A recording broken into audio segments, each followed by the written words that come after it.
Hello and welcome to iCanPlanet.com. My name's Matthew Stevens, and a big thank you to everybody for taking the time to tune in with us today. I'm very excited about today's show. We have a very special guest with us, a man with a remarkable story to tell, Stewart Swerdlow. Stewart, it's a great pleasure of mine to have you with us today. Welcome to the show. Thank you. Thank you for having me. It's a pleasure to be here. Fantastic.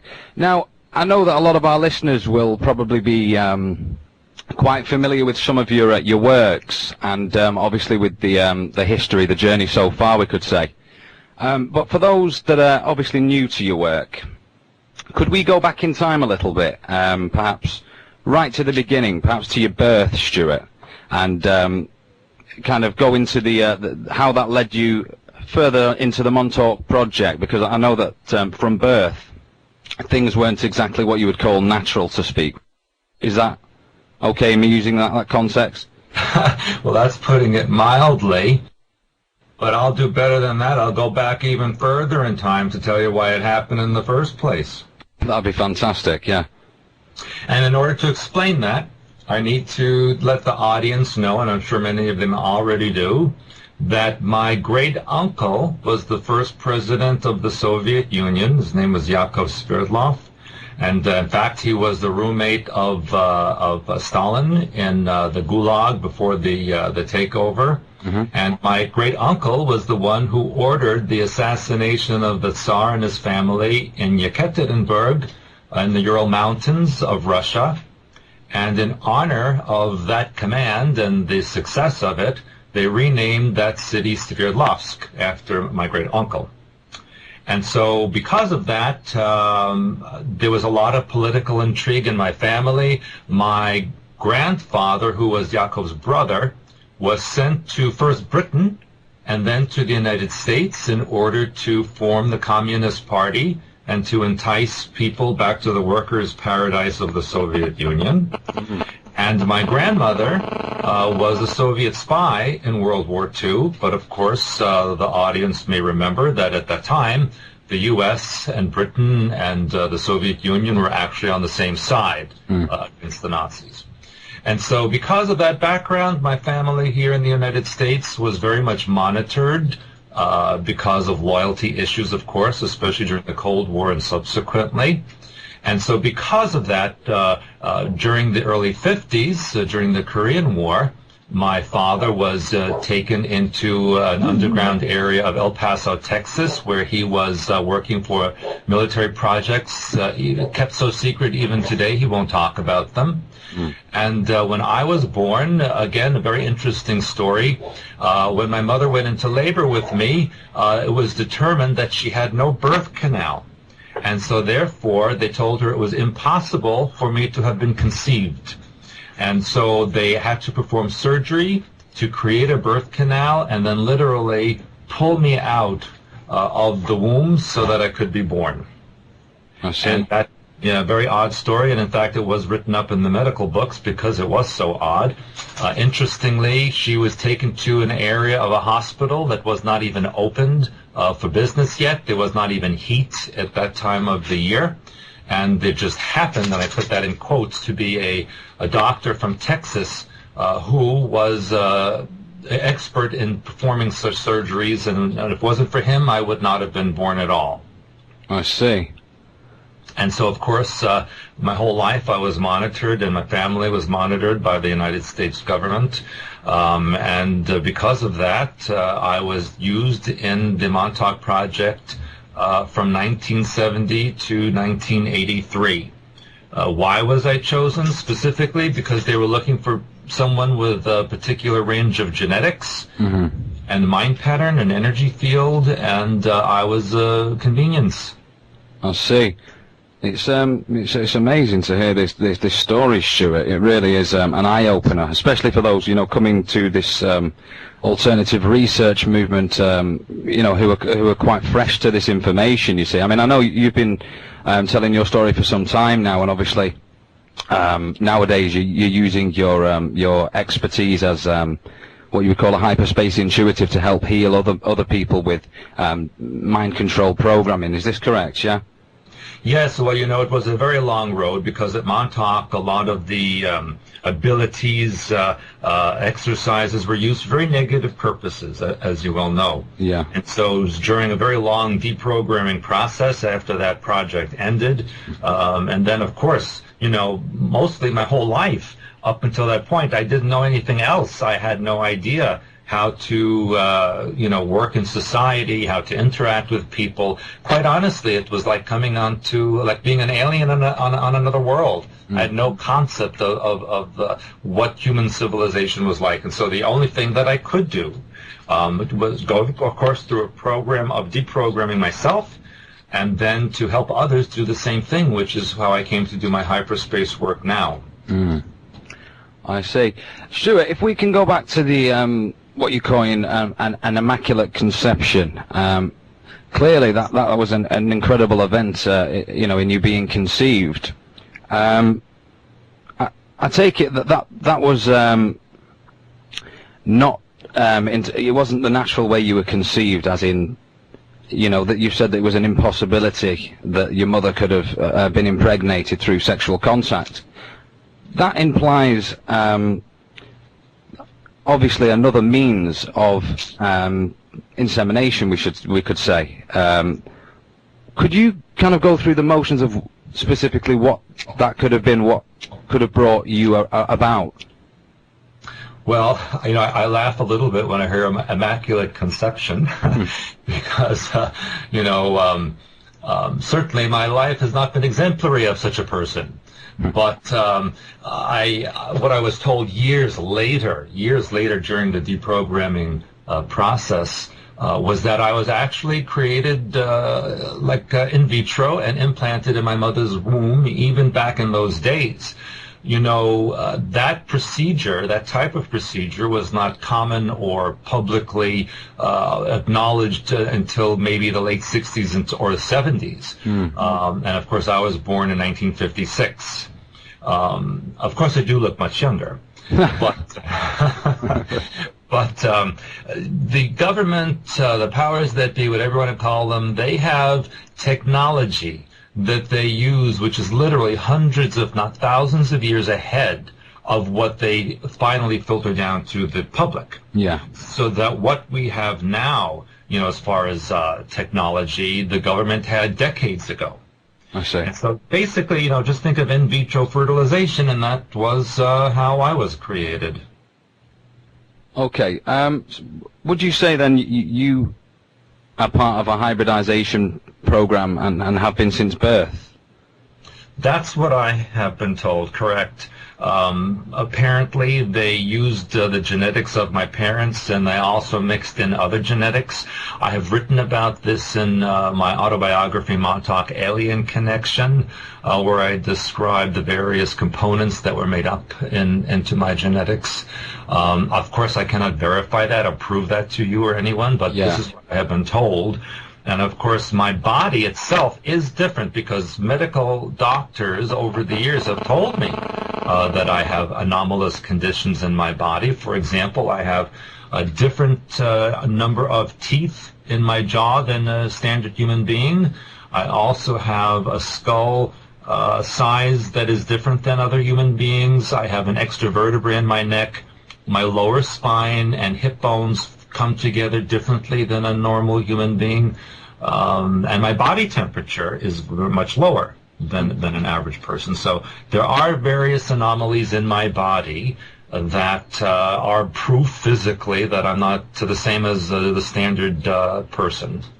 I see. I wasn't aware of that. That's fascinating, Stewart. Yes, but the other, there's a downside to everything. And I don't sleep hardly at all. I have very much difficulty in sleeping. My body temperature, either I'm too hot or too cold. I'm never, at the right temperature. And so there are differences, and very often I have wished over the years to be like other people, but that's not going to happen. Okay, so Stewart, you say you were recruited for the Montauk project. Did you You specified a date a little bit earlier. Believe that was 1970, you said. Is that right? That's correct. 1970 to 1983. If 1983 is when the project crashed, Okay. abruptly, and so it was ended. It has started up again subsequent to that time in other locations and in different ways, but it was not the same as it was during those 13 years. I see.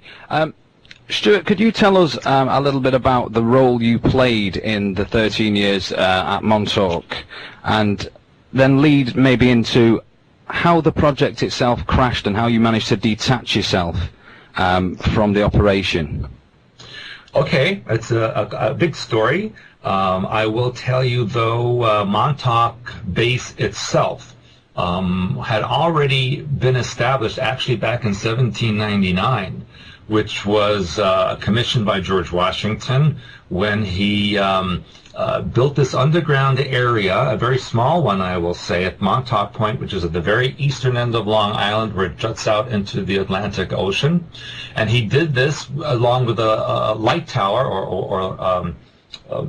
for the ocean, that in case British invaded the U.S. at the time, and so he kept supplies there. Over the decades subsequent to that, they expanded the underground area to eventually 9 levels deep, and it actually broke through to a location where they uncovered a pyramid that had been buried underneath this area for millennia, and apparently of Atlantean technology, and they did find Atlantean technology inside this pyramid. That part of Montauk was actually the remnant of an ancient Atlantean archipelago that led up into the Atlantic Ocean to this location. So there's a lot about Montauk which is very mysterious. Even the Indians who lived in the area had their chief was called a pharaoh, identical to the Egyptian pharaoh. Their language and culture was different. There's a lot. I could go on for hours about that. But Montauk Project was basically about how a very small group of people, relatively, could control billions on the Earth. Because when you have maybe 200,000 or 300,000 people who are looking to control billions and billions, armies and weapons are not enough. The most logical thing you can do is to use mind control, because that way people will perform the functions you want them to and not realize what they're doing or why. And you may recall after World War II, during Project Paperclip, the U.S. and Britain brought a lot of Nazi scientists over to these countries and Canada as well, in order to continue physical and mental projects in order to accomplish their mind control goals. And in fact, they continued their experiments right after World War II, and they escaped the Nuremberg trials because of that. And quite honestly, that's still going on to this day in various locations around the world. In Britain, you have Tavistock, which is a continuation of these projects. And so Montauk was about genetic manipulation, esoteric weaponry, time travel, interdimensional connections, and they needed to create a person who could see into other realities without the use of a device, so that in effect the person himself would become the device.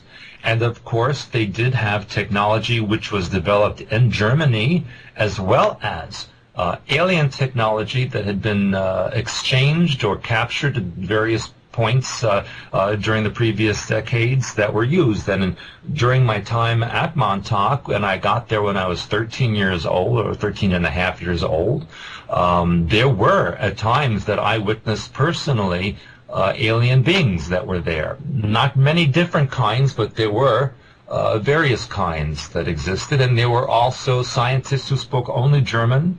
There were Russian scientists and even Israeli scientists that I recalled seeing there. I see.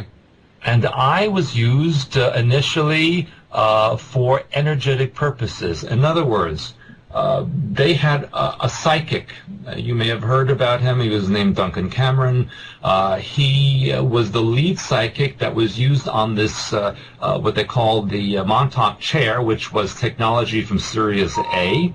And this Montauk chair would capture the thoughts and energy of the person who was on it, and then a computer system would extrapolate or enhance those energetic thoughts and emotions, store them, and then amplify them and transmit them to a person, place, or thing as the controllers saw fit. I was part of a very large group of children that were used. Initially, they used people who they thought would be expendable. They used derelicts, they used orphans, foster children, people that would not be missed if they vanished for some reason. And so eventually, after they started going through this and realized that the genetics of these people weren't the best, they started to take the children of military people, authority figures, political people, entertainers, people who could advance their position by offering up as sacrifices their children, and this does happen in Illuminati culture. Well, to make a very long story short, I was one of those children that was taken in for that reason. But I became an anomaly, and the reason is that I survived it. 99.9% of the people, especially the children that went through these horrendous experiments and projects, did not make it. They never survived. They were fried literally inside and out by the microwave, ELF, the torture. They even had sexual ritual magic that would be going on there. And so I became an anomaly that I survived. And not only did I survive, but I would not retain the mask memories. In other words, when they would take someone and do a procedure, they would place a mask memory over it so the person would think it was a dream or something else happened. But I would not retain the mask memory. I could see and remember through it the actual event. And it became a disturbance to them as well as an anomaly, and forced them to do even more experiments on me, so that they could understand what kind of person could reject the mask memory and how they could circumvent that. And so quite honestly, for many, many years, I was tortured in many, many different ways because of it. And yet I did survive, which was also... I did suffer in other ways. I did have ulcerative colitis, which meant I was bleeding internally from things that were done. I became physically blind because my optic nerves were rearranged so that I could only perceive energy. As I mentioned, they wanted the person to be like a machine, not a human being. And so for many years, I could only perceive energy. In fact, for 29 years, I was physically blind. And it wasn't until December of 1999 that I had surgery to reconnect the way my optic nerves perceive physical reality. And then when they removed the bandages, and of course I didn't know what to expect, if I could see at all after that. But what happened was, not only did I see the energy field, but I saw the physical reality as an overlay. So for listeners who want to understand what that's like, it's like when you have an overhead projector and you keep putting the different panes of pictures underneath on the projector over and over, and you layer them one on top of the other. That's kind of how I see. I see layers of energy and physical reality on top of it, and that's how I do my work now. Is by looking at a person, looking at their energy, and looking at the various layers, both internally and externally, and see where corrections need to be made. And that basically, in a nutshell, is what the Montauk experience was like for me. I also was involved in time travel experiments where they did send me back in time. I also was sent to the Mars underground and to the Mars surface. I learned that what we have been taught about history and religion is completely false. It has nothing to do with the truth at all. I also learned that the universe is teeming with life. That there are literally millions of civilizations out there, and only recently has the government admitted to that, only in the last year or so, actually. And so in 1983, August 12th, to be exact, there was a position where the lead psychic fell asleep on the Montauk chair, and he was not being monitored at the time. Why that happened, I don't know why he wasn't being monitored, but he wasn't. Okay. And during that time, he had a nightmare during his sleep state, and the chair picked up the energy of the nightmare and became, or projected it into the physical reality and created this energetic monster of sorts that started tearing up the base. And so literally they had to smash and disconnect, abruptly all of the equipment in order to stop this transmission from continuing. And that, for all intents and purposes, brought an end to the Montauk Project as I knew it, August 12, 1983. And to those of us who were there, that day is, we call it Montauk Day. I see. Kind of like a private little holiday. I see. Stewart, could you tell me about the technology there with the chair you've just mentioned? That sounds intriguing and highly sophisticated. Where would technology of this nature come from? Yeah, it was very high technology, and it did come from Sirius A, and it is known that the civilization on Sirius A, the star system Sirius A, has the highest and most sought after technology in the known galaxy. Basically, if you think of a dentist's chair, with these two protrusions coming around the sides of the head where the temples of your head would be, and then there were electrodes that were connected from that to your head, and it picked up your thoughts. It read them like electronic impulses that could be translated into computer language, and then stored and amplified as the programmers saw fit. And it could be manipulated. So, for example, if they told the psychic in the chair to imagine an elephant, he could think of an elephant, and an energetic one could be created. If they told him to think of a vortex between there and the underground base in Mars, he could create that, and then that could be energetically grounded and centered so that it would remain, usable for whatever that purpose was.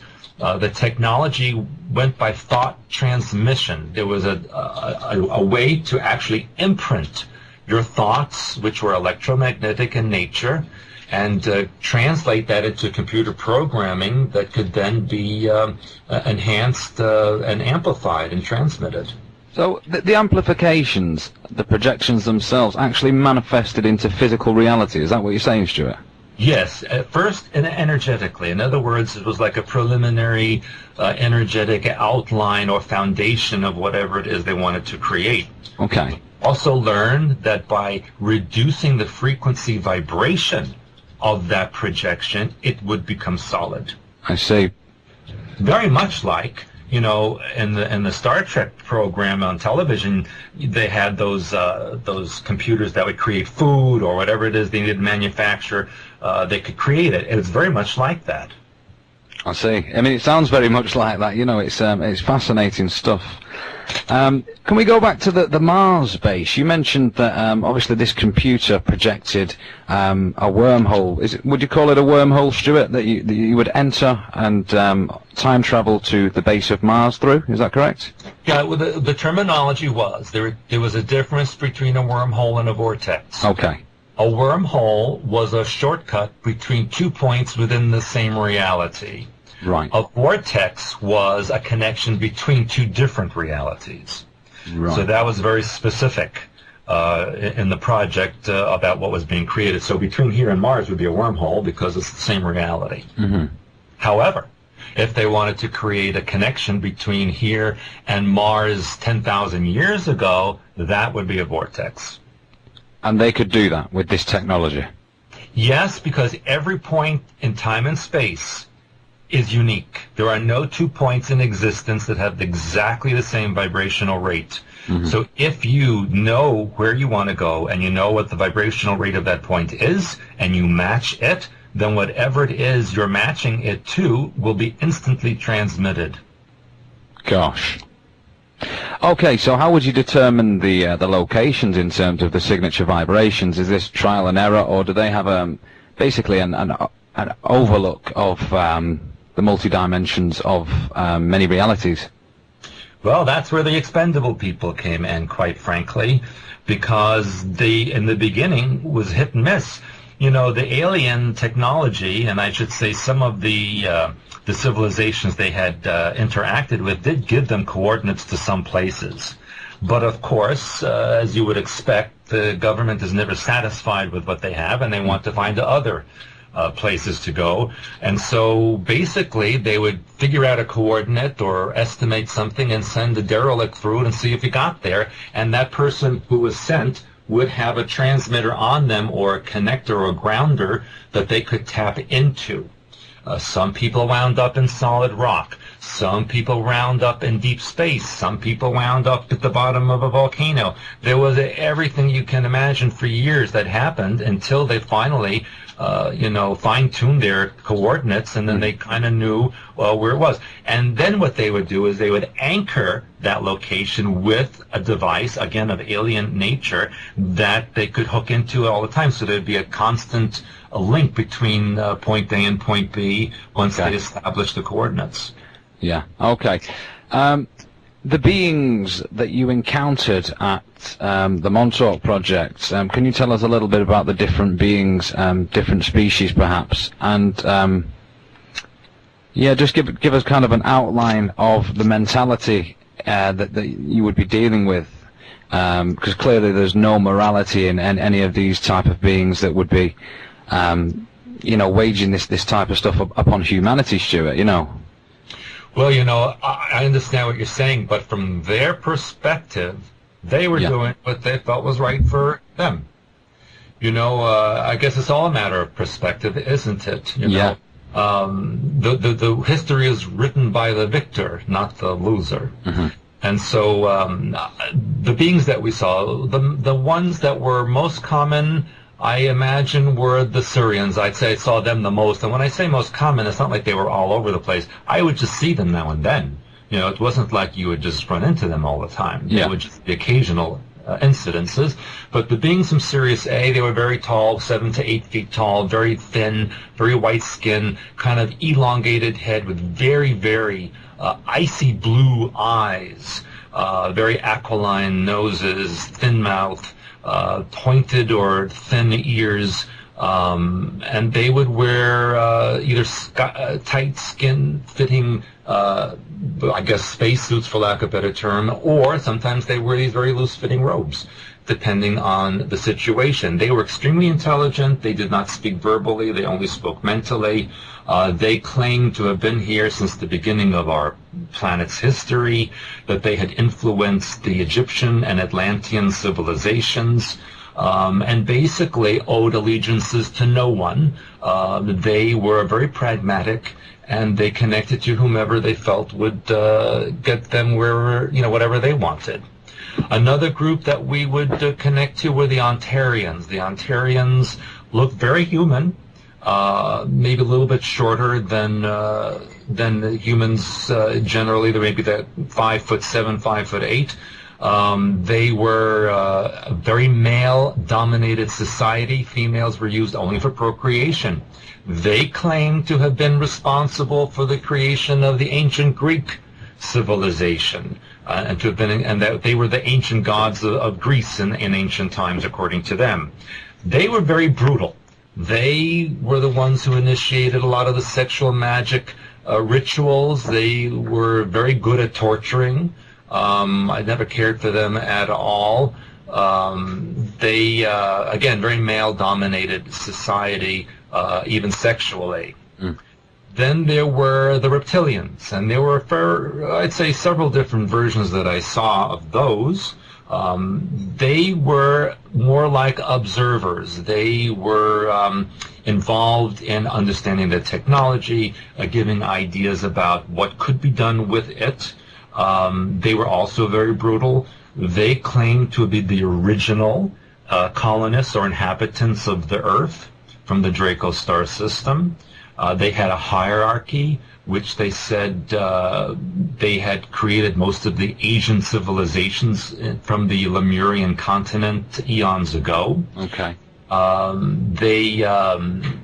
there were several different kinds. One kind that I call the warrior kind. That was a larger one, very brutal. Quite honestly, not to be too graphic, they would eat people. I would actually, they would eat little children and babies. That's how horrible they were. They would also eat small dogs and cats. They're just absolutely quite incredible to observe. There were the tall white ones, or what they would call the elite ones. They had wings on their backs. They were very tall also, very powerful, also very icy blue eyes. And they would basically have all the others reporting to them. Interaction between humans and these beings I didn't observe very much. Mostly they were there as observers. I was not in any position of power there, so what I saw of them was only fleeting or in a ritual of some sort.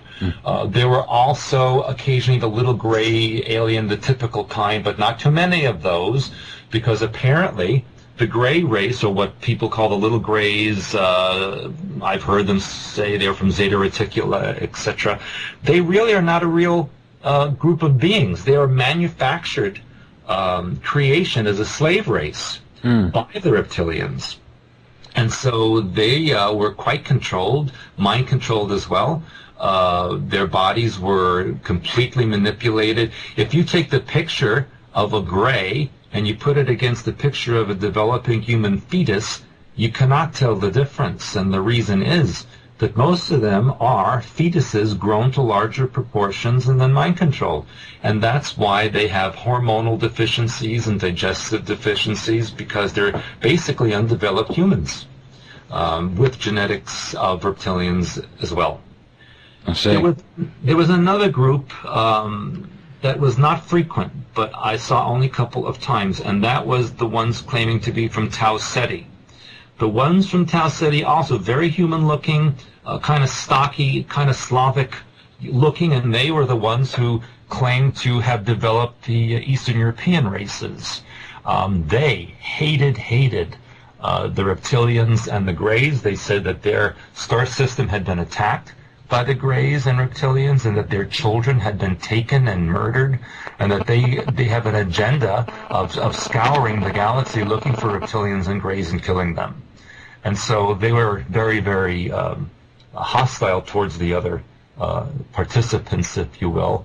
But if you think of it, they were actually more of a humanist, because they had human interests in mind and not abuse. Yeah. So there was quite a lot of conflict between the different extraterrestrial races in the actual facility itself, yeah?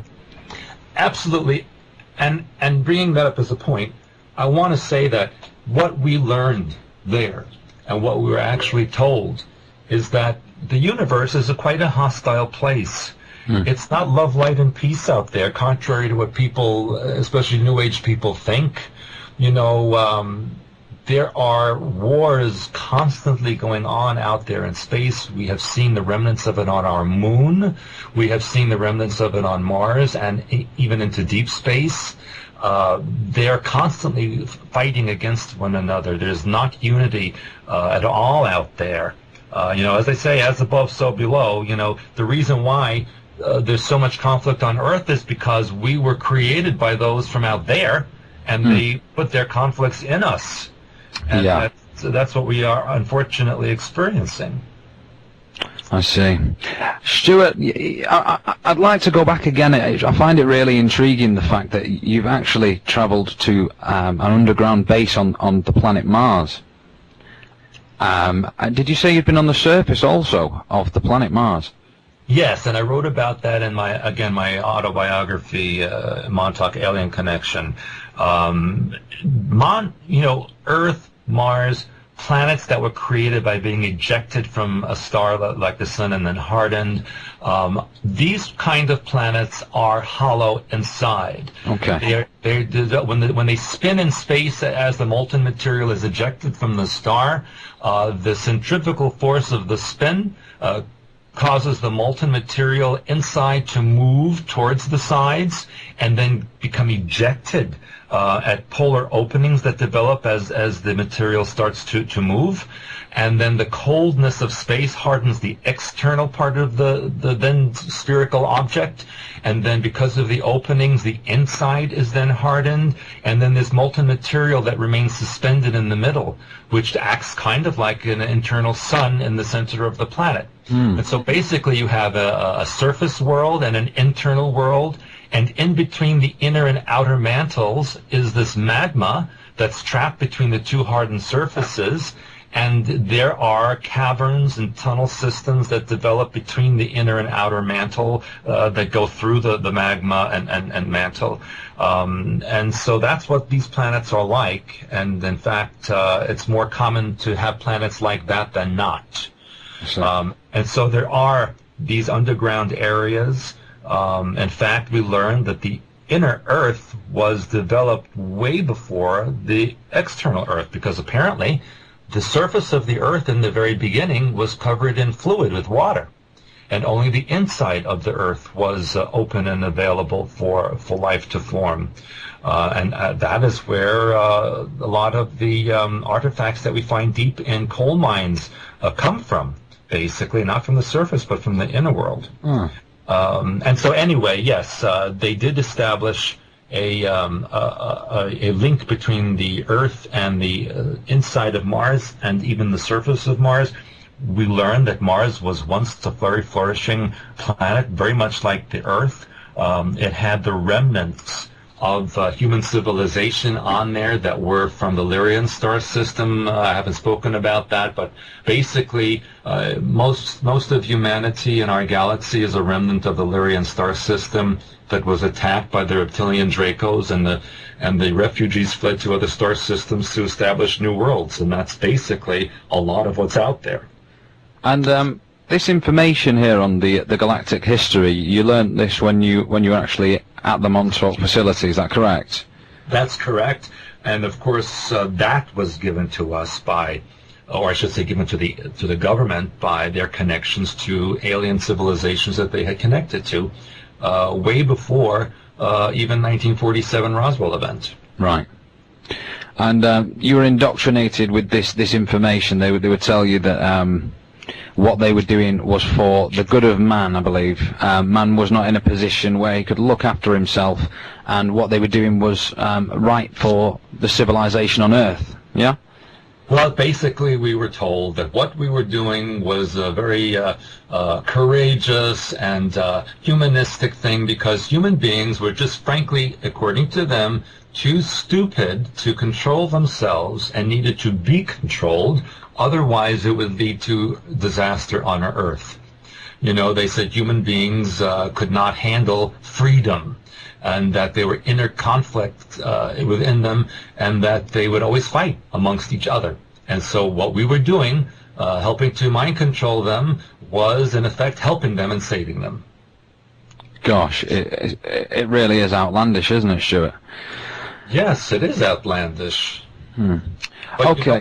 You know what, Matthew, is that if you look at the world, yeah, and you look at the, you know, sometimes I wonder, you know, if mankind was left to its own devices, what would they do? I often think the same thing myself, Stewart. There's a lot of people that are relying on the enemy, you know.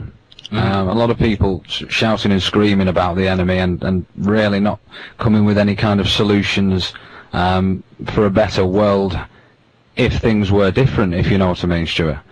Yes, I understand. So that's maybe something that you know, we need to have a look at en masse, what we're actually doing to positively better ourselves. And I think that's where your work comes in, isn't it, Stewart, with regards to the work you do with the colours and the symbolism and whatnot? Yes, because you know, human beings really only use 10% or less of their total brain capacity. And what's even more amazing is that they use only 3% or less of their DNA capacity. So can you imagine the abilities of mankind as a species and as individuals if we were to open up even a percentage more of what we have available to us? It would be quite incredible. Yeah. And if the control systems were removed and people were allowed to connect to the oversoul and God mind within, then we would have quite a wonderful civilization. And that's my goal. That's what I'm trying to do, is to help people achieve that. Yeah. Yeah, people really do need to reconnect. So you call it the oversoul. You're talking about the higher self, I take it there.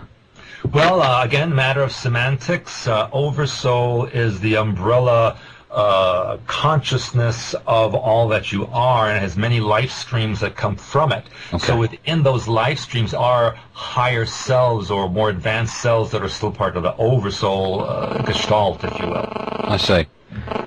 Stewart, I'd like to ask your views on hallucinogenics, such as psilocybin mushrooms, for instance. Mm-hmm. These apparently enhance the type of reality that you're experiencing. Some have actually kind of said that they felt they may have been opening higher realms of vibration in terms of possibly hyperspace, as you speak of. Do you see any relationship between these higher vibratory locations and the mushrooms themselves when consumed? Well, I will tell you that I have an aversion to those narcotics, if you will. Mm-hmm. Basically, they were used for programming and mind control, and still are. The experiences that people have, I think, can be somewhat misconstrued or misunderstood. They may have entered into their own programming matrix from using them and not realize it. They also open up their energy fields to the lower astral and could be easily attached or connected by demonic entities, and I have seen that happen. These mushrooms and even ayahuasca and other so-called hallucinogens that can also do damage the liver, kidneys, and brain. I have seen people who've taken these things and never come back to normal from it. I have spoken to so many people who have had very negative experiences with these, even especially people I've spoken to in Britain. So quite honestly, the best narcotic you can have is your own mind. To me, those are crutches. They take away your ability to use what you have naturally within you. Mm-hmm. And so I tell people that, they can do what they wish, but in order to achieve true spirituality and connections to God mind, you need to use the mind that you have that's connected to it, and not use external substances that are, kind of throw you out there into the astral and you don't know where you're going. I see. And were these type of substances used at Montauk? Was there mushroom programming within the Montauk project? Well, they used derivatives of many different things there. A lot of German Nazi formulas, let's say, were used and injected into people. Many of them never survived it. So no, drugs were used, narcotics absolutely were used, especially when they would have events of sexual magic ritual where these things were ingested and used. Okay. But quite honestly, my opinion and observation was that it was detrimental to the physical body, and it made the mind go to places that it could not control itself. It was kind of like being ejected out of a cannon, and where you landed, that's where you were. Yeah. Okay. So, Stewart, when the 13 years that you spent at Montauk finally came to an end, and this event that you mentioned earlier took place, whereby which this entity was projected, and the only way that it clearly could be stopped was to smash the facility to bits. Is that basically what you said, yeah? Basically correct, yes. Okay, well, at that point, were you within the Montauk facility? No, I was not there at the time that it happened. I see. So, how did it come about that you were aware of the fact that everything had kind of shut down and that things were kind of changing? It literally felt like someone pulled the plug out from me. All those years, it was like I was hooked in to the energy and systems of Montauk Project. That was my life. When all of a sudden, it was just came to an end. I cannot explain it. It's kind of like, being in a dream and then suddenly being jolted awake and you don't know where you are, what happened to you. I literally felt the energy leave my body. I literally felt like I was unplugged from the outlet, and all the energy in me just drained out, and I was completely useless for a very long period of time. And this happened to many people who were survivors or who were still around at the time when it happened. They didn't know how to move forward. They felt as if they had no direction. Many of them became alcoholics. Many became drug addicts. Many of them became criminals. A lot wound up in prisons and mental institutions. Many committed suicide. Personally, myself, I became an alcoholic. I was placed then on Prozac and other narcotics that made me try to commit suicide 3 times. I mean, I wrote about this in my autobiography. It was a very, very horrendous time period. And only after a long time of deprogramming that I was able to get some kind of a semblance of a life and interact in society. It took quite a number of years. I see.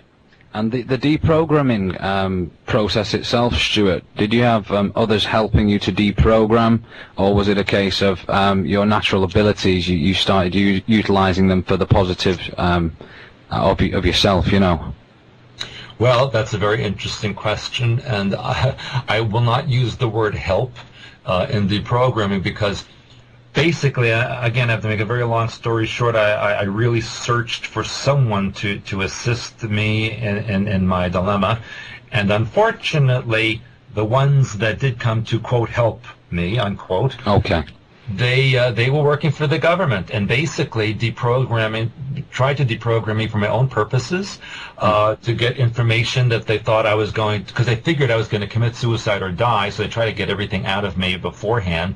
There were times I was left in a heap on the floor with hypothermia after a deprogramming session because, that was all they could get out of me for that day.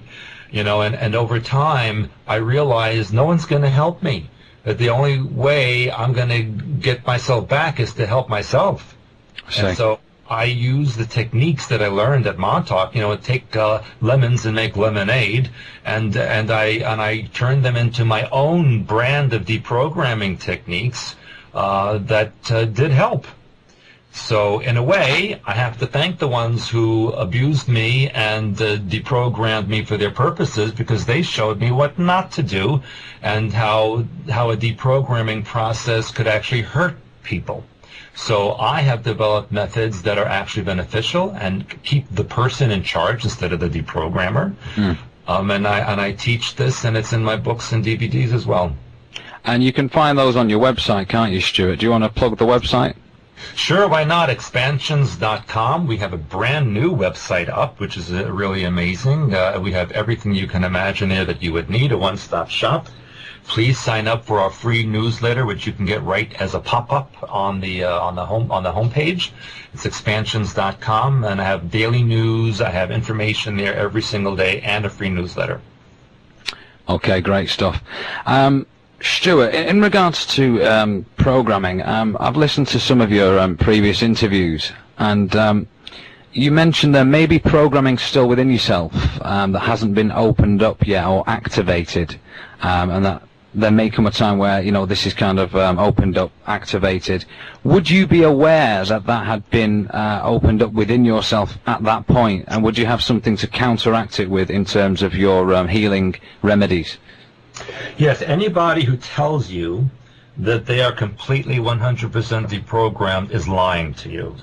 So that I will tell you right away. Okay. I have not yet met one person on this earth who's 100% deprogrammed, including myself.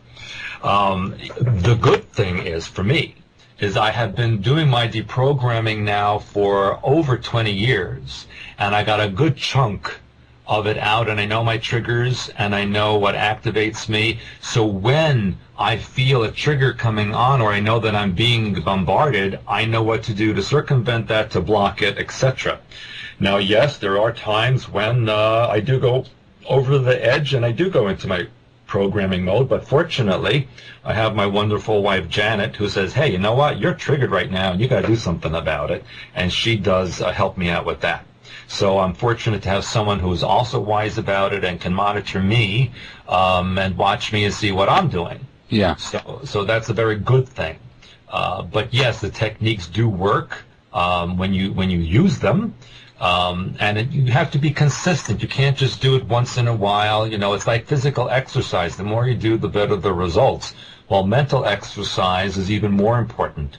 And deprogramming, I have said as an analogy, is like a mental archaeological dig. You can't just stick the shovel in and start digging because you're going to damage something. Mm-hmm. It has to be layer by layer by layer, very slowly, because you're uncovering your own mind, and you want to keep all of the pieces intact and reintegrate them. And so it is an effort, and you have to be ready to make that effort. But if you don't, where does that lead you? And we're now in a time, end time programming, which is happening right now. We're in it right now. And so everything that's in everyone is activated and running. And every person on this planet at this point has some kind of programming in them. So it's very paramount. It's paramount that everyone do their work. Most definitely. Stewart, the end time programming you've just mentioned, could you go into that a little bit? Are we in the end times, in your opinion, first of all? Oh, not just in my opinion, but in fact, in actuality. End time programming, if you want to read the script, just read the book of Revelation, which was written by the Illuminati themselves and stuck into the New Testament, which is completely rewritten, by the way. It's nothing to do with the Word of God. Yeah. And so basically we're living in a time when there'll be earthquakes and volcanoes and signs in the heavens and everything that it says in that book. The Illuminati are going to make sure that they recreate that for us, so that people will say, hey, just what the book of Revelation said, that's what's going on right now. It must be true. And that's when they have the staged alien invasion, the staged second coming of Christ. They invoke the New World Order. There's an entire agenda which is now in process. And quite frankly, the whole 2012 story, the Mayan prophecies, it has nothing to do with Mayan prophecies. In fact, the Mayans laugh at what people think the Mayan prophecies are about.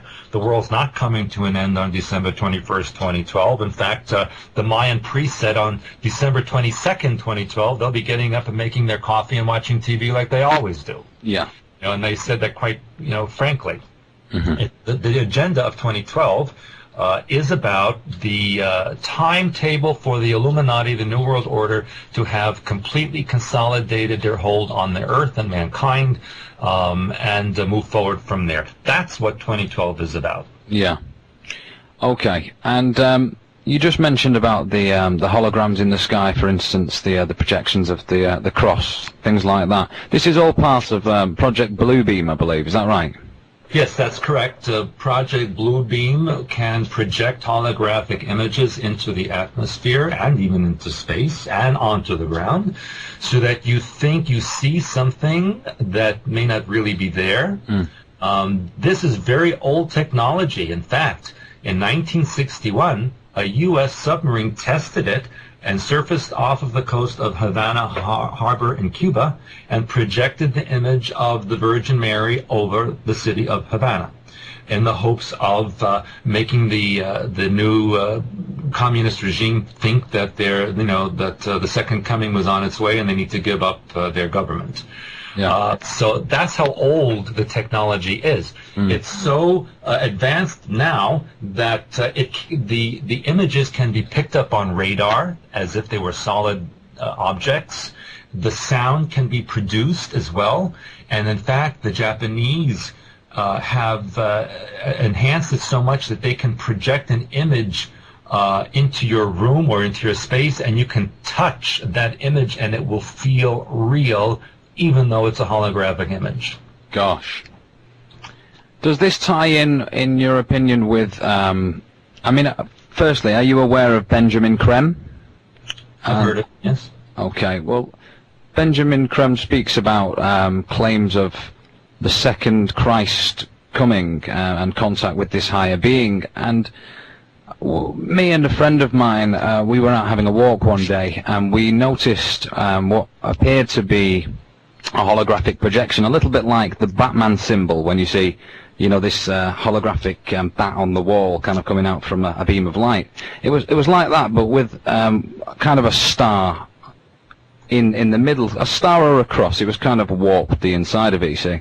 Now, I did a brief search on Google and put something along the lines of stars or crosses in circles, and it immediately brought up Benjamin Crem's website, and this was the only location online I could find images of these projections. A little bit of background on Benjamin Crem has revealed he does have kind of ties with the Illuminati. Would you say that the images that we were seeing, and I have seen them a couple of occasions, to be honest with you, Stu, would you say that they are something to do with the Project Bluebeam itself? Yes, absolutely, because that's what kind of thing they're going to project into the sky all over the world, and depending on the particular culture, will depend on what particular image they project into the atmosphere. They will produce a physical body that will claim to be the second coming of Christ, and when they check the genetics, it will match with the blood genetics on the Shroud of Turin, which has recently been reissued, if you will, back for display. And the Israeli scientists at Hebrew University somehow got a piece of that shroud and determined that there were pollen samples in it that could have only come from ancient Israel 2,000 years ago. So in effect, they kind of verified that the shroud is authentic. And I know there's been stories about it's really one of the leaders of the Templars, and it's a fake from the Middle Ages and all of this. But they also recently found out that on the back of the shroud, there's a second image of a face. So it looks like there's a face on the front and a face on the back, and they said that could have only come from radiation. So basically they're saying that the technology to produce this didn't exist back then, so it could only be real. Right. And so therefore, if it's real, the blood stains and samples on the shroud must also be real, and the DNA can be reconstituted even though it's been dead for 2,000 years. I see. And do you think possibly that they have a role for you to play in the Project Bluebeam? Maybe some programming that's to be opened up? Does this in any way come into your mind at all, ever? Of course, I think about that all of the time. But whenever I see something triggering me, I say, okay, this is something I have to work on, because that's not going to happen to me. Yeah, I'm sure that there's stuff in me. When the government people were deprogramming me, they were nice enough to tell me that not to worry, no matter how badly I may be tortured by others, I could never reveal what was time sensitive within me, so that I could just be tortured to death and never, be able to stop my torturers. Those were kind of them to tell me. But, however, I have really gone very deep into my programming. I know what's in there. I know there's stuff that's still buried, and I'm working on all of it. And as I mentioned earlier, I am aware of what triggers me. I absolutely know it. Yeah. And I monitor that, and so does my wife. Okay, your views on the Earth being quarantined, Stuart. We've come across information that has led us to believe this could be a possibility, that the Earth was in fact quarantined many thousands of years ago, back when there was the battles of Atlantis and Lemuria. What is your take on this, and does this have any relationship to what's going on in the Kuiper Belt? Well, yeah, and I wouldn't quite use the word quarantined. Okay. I would use perhaps, blockaded internally. Basically, the only ones that have quarantined us are the Illuminati themselves. They determined back in the 60s, I should say late 60s, early 70s, that there was only a handful of races that they were willing to interact with, and the others not. And so back in 1967 or 8, I believe, the U.S. Air Force was issued a pamphlet with a list of 70 different races on it, with the orders to shoot down if they were to see vehicles with those descriptions. The last information I got on that was in the late 90s, and that was up to 117 different species that were, shoot to kill if you see them. They only really allow, as I mentioned, just a few of these species in there. Of course, in the U.S., there's a law on the books that says that no U.S. citizen can have interaction with an ET. It also says that no U.S. citizen can have unsupervised interaction with a dolphin. So really? It gives you an idea of what they consider dolphins to be. But if you notice, again, semantics, it doesn't say alien, it says ET. And they were very specific in government with terminologies. An alien, as legally in the United States, is a physical being from another physical world in our physical universe. It can be monitored when it enters into our planet. Mm-hmm. An ET could be a non-physical entity from another or parallel universe that can bleep in and out of our reality, so therefore not easily monitored. That's why it's illegal for a U.S. citizen to have connection to such a being, because it can't be supervised. Mm. So we have a lot of different scenarios going on here. So the ETs, if you will, can bleep in and out at will because no one stops them or can't stop them. Aliens can be blockaded, and we have seen videos on television, even from NASA, from satellites that show UFOs being fired upon. Mm-hmm. Even from the Earth. So there's wars going on even all around us that human beings are not aware of. Now, going to the Kuiper Belt situation, and that is a whole nother category of a situation going on. There is a massing of vehicles out there, literally surrounding our solar system, and I can say, from that perspective, there's a quarantine going on. And I also will say that there's movement happening now after several years.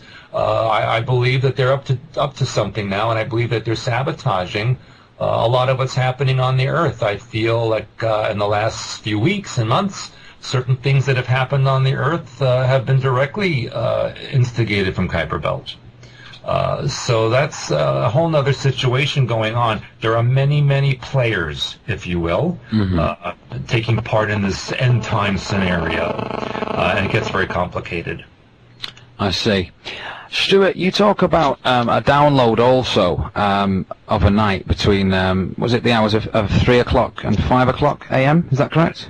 2 a.m. and 5 a.m. 2 a.m. and 5 a.m. Where is this coming from, this download, and how does it work? Could you give us a kind of breakdown of the mechanics for those that, as I say, are new to your work, Stewart? Yeah. Back in the 1980s, President Reagan made an announcement that said he was so happy to say that the entire planet was now ringed with satellites, completely surrounding the planet, so that nowhere on Earth was considered to be remote or isolated any longer.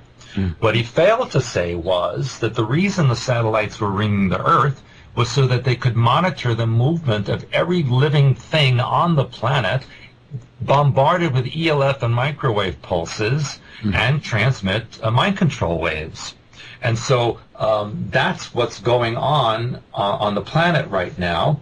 The entire world is surrounded, and there's also a ground amplifier of cell tower, microwave tower, television, radio, etc. All of these things amplify the mind control waves and can beam them to a specific person or to a general area. And so I'm not sure if I'm answering your question properly, but basically the world is being controlled externally and internally at the same time. There are different factions now, or have been, within the control groups, if you will. Some of them fight amongst each other. Some of them have decided that what's going on is not right, and they're trying to sabotage the others. So there's wars or internal battles going on even within those trying to control us. Okay. I think it's that's a good thing, actually, because as these battles occur, cracks open in the system that we can slip through and widen the cracks and break it even further. Yeah. Okay. Stuart, just back to the download question I asked you about sleep. Is it that when you're in the sleep state, you're more susceptible to the waves that are being transmitted? And you're kind of, not aware consciously that these are being transmitted to yourself, and upon awakening, perhaps, these are decoded and projected into your own behavior. Is that how it works, or have I got the wrong end of the stick there, Stuart? No, you're kind of accurate. They chose 2 a.m. to 5 a.m. in every time zone because that is when they felt most of the population would be sleeping, or the good percentage of the population would be asleep. And yes, when you are asleep, your soul personality does leave the body and leaves you vulnerable. And so it's very easy then to connect to the brain of those sleeping people. The carrier waves mimic the brain waves, so it's kind of piggybacking on the brain wave, so the person thinks that it's their own thoughts when in fact it's been added to their own thoughts. What happens is during that 2 a.m. to 5 a.m. period of time, most people find that they need to wake up, or they have a nightmare. Something happens where they wake up, and the reason is when you change the level of consciousness from sleep state to awake state, it downloads the transmission. It sets it in so that it can function. And that is why people wake up during that time period. See, and so if you keep yourself in violet protection, which I teach how to use violet protection, ultimate protection, and then you surround yourself with a mirror, mentally create a mirror on the outside of that violet. Anything coming towards you is then reflected away, and anything that penetrates that energetic mirror is then filtered by the violet, and then you can retain your integrity. The violet is a color of your crown chakra and has a function. Every color has a function, and the function of violet is to filter and protect energy. That's why it's at the crown, because your body is like an energy bottle, and the crown is the cap. And you want to make sure that the cap is on securely. So if you take that violet secure energy and surround yourself with it, you basically keep yourself in a protected envelope. I see. Interesting. So more of this information on protection and different color techniques and whatnot can all be found in the Hyperspace Helper. Is that the name of the booklet? Yeah. Yes, I have a Hyperspace Helper, Healer's Handbook. I have DVDs on the subject, a wide range of products that talk about it. Okay. And I was listening to an interview of yours recently also, Stuart, that there was a question that was asked. It was relative to the number 11 and also 13. Now, is there a significance in a case of looking at the clock, throughout pretty much every day and seeing that the 1s and 3s are pretty much all you see on the clock? For instance, it could be 13, 11, 11, 13, and different variations of the two, but being significantly 1s and 3s each time you look at different clocks and whatnot. What is the significance there, Stuart? Yes, a lot of people write in about that, especially 1111. That kind of thing. When you have a 1 or an 11, that is a mind control trigger to activate a new function. It means open up new function. A 3 is a completion or a formulation or creation of that new function. So it kind of sets it in. And there's also a lot of people who are seeing 4s. 4 represents a physical manifestation of the function. So it usually represents, when you see a 4, that you're going to physically do something to complete a function that's been activated in you. All of the numbers, numerologically speaking, have their own inherent meaning. But from a programming perspective, those same numbers are used to trigger functions within the programming matrix. They could even be used in a sequence to activate a specific altar within that programming matrix, or could be a trigger or a cue for you to perform some kind of a function. It would be different for each person what that function may be. And it may be different for a particular ethnic group or region of the planet for what they need for that particular purpose. It really just depends on that individual. I see. And I mean, we're talking in general here, you know, just looking at the clock and seeing these numbers here. So what you're saying kind of implies that there's a highly intelligent kind of power at work here. You know, for obviously to kind of see these numbers at regular intervals on the clock and that be activating some kind of programming within yourself, it really brings a mass complexity to just existence, doesn't it?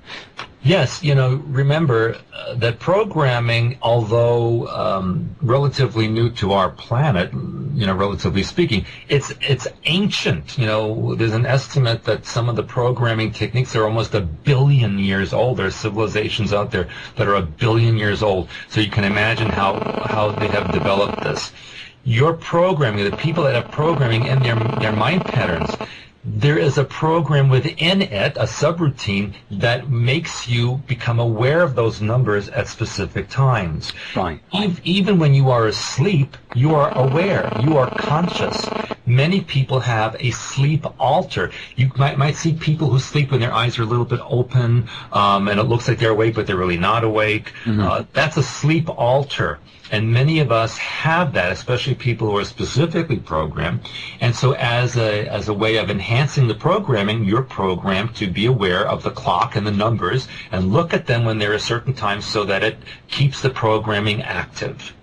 And that's a very general program that has that pervades most people consciousness.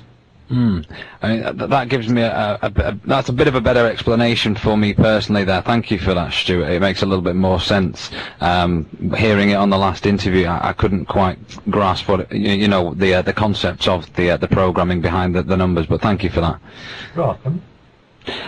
So yeah, in regards to the Norway spiral, something else I wanted to ask you, Stewart. That's seems to be you know, tied in with the blue beam projections as well, according to your research. Am I right in what I'm saying there? Yes, and in fact, there was an image on the internet a few weeks ago, maybe a few months ago, that actually showed the image of a satellite behind the spiral. You could actually see the outline of a vehicle of some sort hanging in space, projecting this thing out. So that was quite fascinating to me.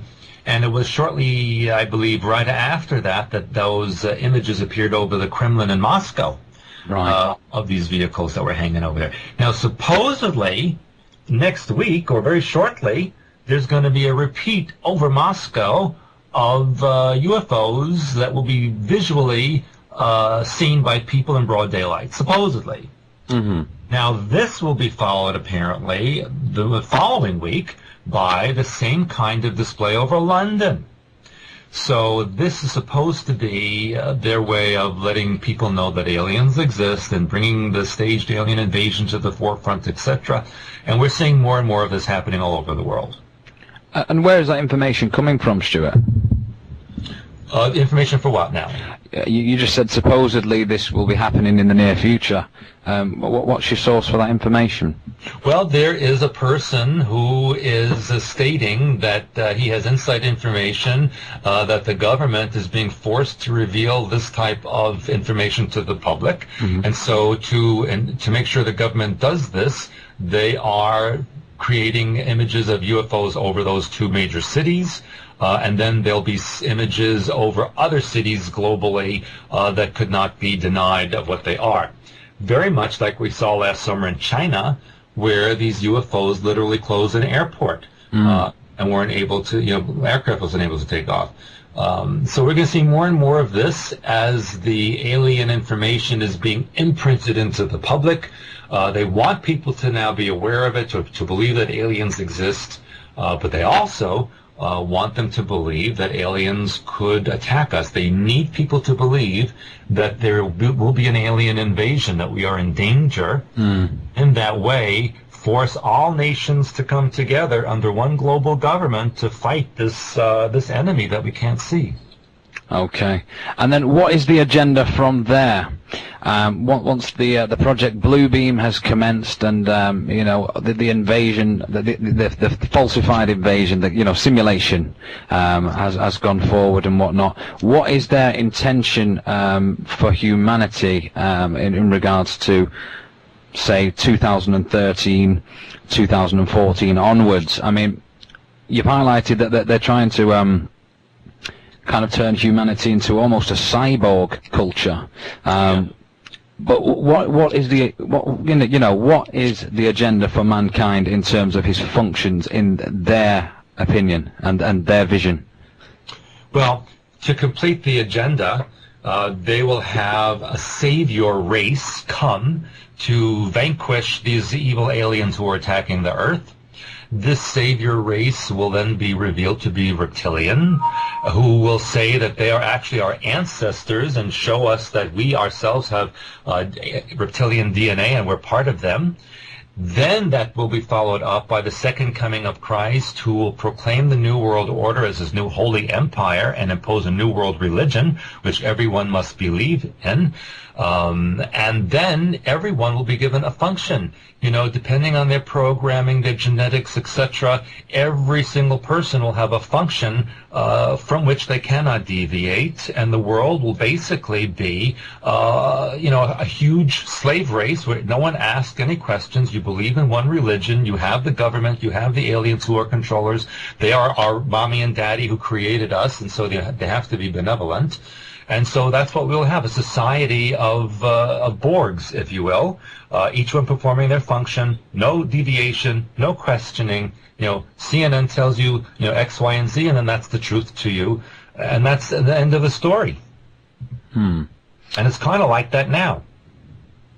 Yeah, not quite as harsh, but yeah, I can see where you're coming from with that, Stewart. Do you think this is going to be the case, or do you think that there's enough people waking up, doing positive mental exercises, searching for the higher selves themselves, and you know, doing what they can to kind of stop this?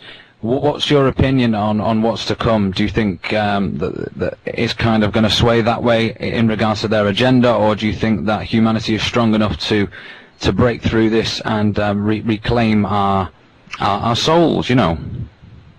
I feel and I see more and more people questioning, you know, even in the United States, which is totally mind controlled.